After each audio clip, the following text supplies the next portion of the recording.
നമ്മുടെ ശരീരത്തെ നമ്മൾ എങ്ങനെയാണോ ട്രെയിൻ ചെയ്യുന്നത് അതുപോലെ തന്നെ നമ്മുടെ തലച്ചോറിനെയും ഇമോഷൻസിനെയൊക്കെ നമ്മൾ ട്രെയിൻ ചെയ്തെടുക്കേണ്ടതുണ്ട്. കോൺസ്റ്റൻ്റ് ആയിട്ടുള്ള ഒരു ആക്ഷൻ അതിന് വളരെ അത്യാവശ്യമാണ്. എന്താണോ ചിന്തിക്കുന്നത് അതാണ് നമ്മളായി തീരുന്നത്. അതിൽ നമ്മുടെ സബ് കോൺഷ്യസ് മൈൻഡ് ഒരു പ്രധാന പങ്ക് വഹിക്കുന്നുണ്ട്. രണ്ട് തരം മനസ്സാണ് നമുക്കുള്ളത്, കോൺഷ്യസ് മൈൻഡും സബ് കോൺഷ്യസ് മൈൻഡും. ഞാനിപ്പോൾ നിങ്ങളോട് സംസാരിക്കുന്നതും കാര്യങ്ങൾ പ്രവർത്തിക്കുന്നതും അനലൈസ് ചെയ്യുന്നതും കാൽക്കുലേറ്റ് ചെയ്യുന്നതൊക്കെ കോൺഷ്യസ് മൈൻഡ് വെച്ചാണ്. അതൊരു ഷോർട്ട് ടേം മെമ്മറി ആയിരിക്കും. 10% മാത്രമാണ് അതുള്ളത്. എന്നാൽ നമ്മുടെ സബ് കോൺഷ്യസ് മൈൻഡ് 90% ആണ് നമുക്കുള്ളത്.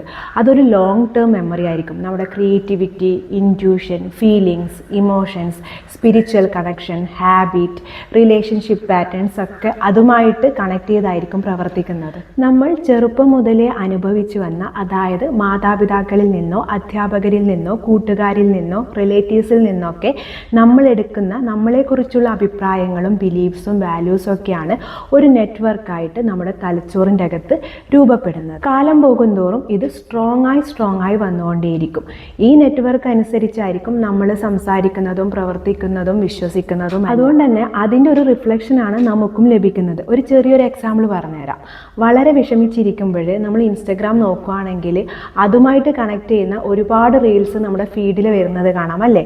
സോ നമ്മൾ എന്താണോ അട്രാക്ട് ചെയ്യുന്നത് അതാണ് നമുക്ക് തിരിച്ചും ലഭിക്കുന്നത്. ഇതൊരു ചെറിയൊരു എക്സാമ്പിൾ ആണെന്ന് മാത്രം. ചില നദികൾ കാണാറില്ലേ, പുറമേ നിന്ന് കാണുമ്പോൾ ഭയങ്കര കാമായിരിക്കും, എന്നാൽ അടിയൊഴുക്ക് ശക്തമായിരിക്കും. അതുപോലെയാണ് നമ്മുടെ മനസ്സ്.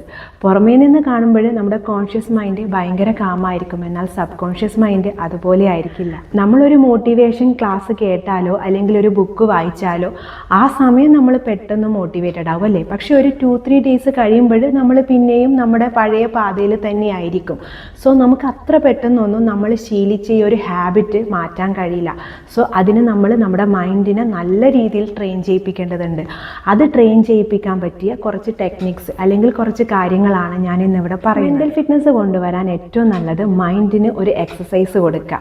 പുതിയ പുസ്തകങ്ങൾ വായിക്കുക, വളരുക, പസിൽസ് സോൾവ് ചെയ്യുക, സുഡോക്കു പോലുള്ള ഗെയിംസ് ഒക്കെ കളിക്കുക. ഇങ്ങനെയൊക്കെ ചെയ്യുമ്പോൾ തന്നെ നമ്മുടെ ബ്രെയിൻ പുതിയ കാര്യങ്ങൾ അഡാപ്റ്റ് ചെയ്യാനും വളരാനുള്ള ഒരു കപ്പാസിറ്റി ഇമ്പ്രൂവ് ചെയ്യും. ഇത് മാത്രമല്ല, പുതിയ സ്കിൽസ് പഠിക്കുക, പുതിയ ലാംഗ്വേജ് പഠിക്കുക, ഇങ്ങനെയുള്ള കാര്യങ്ങളൊക്കെ ചെയ്ത് നമ്മുടെ ബ്രെയിനെ എൻഗേജ്ഡ് ആയിട്ട് നിർത്താൻ ശ്രമിക്കുക. വളരെ എഫക്റ്റീവായിട്ട് സ്ട്രെസ് മാനേജ് ചെയ്യുക. അതിന് ഏറ്റവും നല്ലത് മെഡിറ്റേഷൻ തന്നെയാണ്. വളരെ സിമ്പിളായിട്ട് ചെയ്യാൻ പറ്റുന്ന ഒരു മെഡിറ്റേഷൻ പറഞ്ഞു തരാം.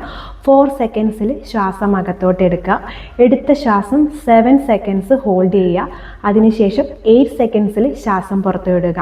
ഡെയിലി 10 മിനിറ്റ്സ് പ്രാക്ടീസ് ചെയ്യുക. സെക്കൻഡ്, യോഗ. നമ്മുടെ ശരീരത്തിൻ്റെയും മനസ്സിനെയും ഒരുപോലെ ബാലൻസ് ചെയ്ത് കൊണ്ടുപോകാൻ സഹായിക്കുന്ന ഒന്നാണ് yoga. So daily yoga practice ചെയ്യാൻ ട്രൈ ചെയ്യുക. ഇമോഷണൽ ആയിട്ടുള്ള ഹെൽത്ത് സ്ട്രെങ്തൻ ചെയ്യുക. അതിന് ചെയ്യാൻ പറ്റുന്ന ഏറ്റവും ബെസ്റ്റ് ആയിട്ടുള്ളൊരു കാര്യം ജേർണലിംഗ് ആണ്. ഡയറി എഴുതുന്നത് പോലെ നമ്മുടെ തോട്ട്സും ഇമോഷൻസൊക്കെ ഓരോ ദിവസവും അതിൽ എഴുതി വെക്കുക. രണ്ടാമത്തെ കാര്യം, ഓരോ ദിവസവും നടന്ന ചെറിയ കാര്യങ്ങൾ അല്ലെങ്കിൽ ഒരു 3 കാര്യങ്ങൾക്ക് താങ്ക്ഫുൾ ആയിരിക്കുക, അല്ലെങ്കിൽ അത് ജസ്റ്റ് ഒന്ന് നോട്ട് ചെയ്യുക. അതുമല്ലെങ്കിൽ നിങ്ങളുടെ ഒരു ട്രസ്റ്റഡ് ആയിട്ടുള്ള ഒരു ഫ്രണ്ടിനോടോ അല്ലെങ്കിൽ നിങ്ങളെ ജഡ്ജ് ചെയ്യാത്ത ഒരാളോട് നിങ്ങളുടെ കാര്യങ്ങൾ വളരെ ഓപ്പൺ ആയിട്ട് സംസാരിക്കുക. Fourth one, sleep. 7 to 9 hours നിർബന്ധമായിട്ടും ഉറങ്ങിയിരിക്കണം. ഒരു കൺസിസ്റ്റൻ്റ് ആയിട്ടുള്ള സ്ലീപ്പ് സ്കെഡ്യൂൾ നിങ്ങൾക്ക് നിർബന്ധമായിട്ടും ഉണ്ടായിരിക്കും. 5th, തലച്ചോറിന് വേണ്ടിയും ഭക്ഷണം കഴിക്കുക. നമ്മൾ നമുക്ക് വേണ്ടി മാത്രമല്ല, നമ്മുടെ തലച്ചോറിന് വേണ്ടിയിട്ടും ഭക്ഷണം കഴിക്കേണ്ടതുണ്ട്.